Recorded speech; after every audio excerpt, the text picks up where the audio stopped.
Hey guys, in this video, I will show you how to use an Amazon gift card. Alright, so let's begin with the video. So you've got an Amazon gift card that you want to go and use. Maybe you were given it or you bought it. It doesn't matter, but what you want to do, open the Amazon app and then come to the bottom of the app and go and click on the account or person icon, which is the third one along. What you need to do is make sure you're signed into your Amazon account. That's super important. And then at the top of this page here, go and click on your account option. You then see a list of options, and you need to go into the payment section, and you need to go and click on Manage Gift Card Balance at the top. Here you'll go and see the current amount of balance you have on your account. But just below that you'll see the option for Redeem Another Gift Card. Go and click there. What you can then do is go and scan the code, or you can go and type it in.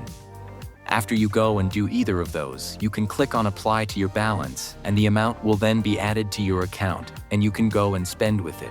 So that's basically how you can use an Amazon gift card. So that's all for this video. Consider subscribing if you find it helpful, and I'll catch you in the next one. Thanks.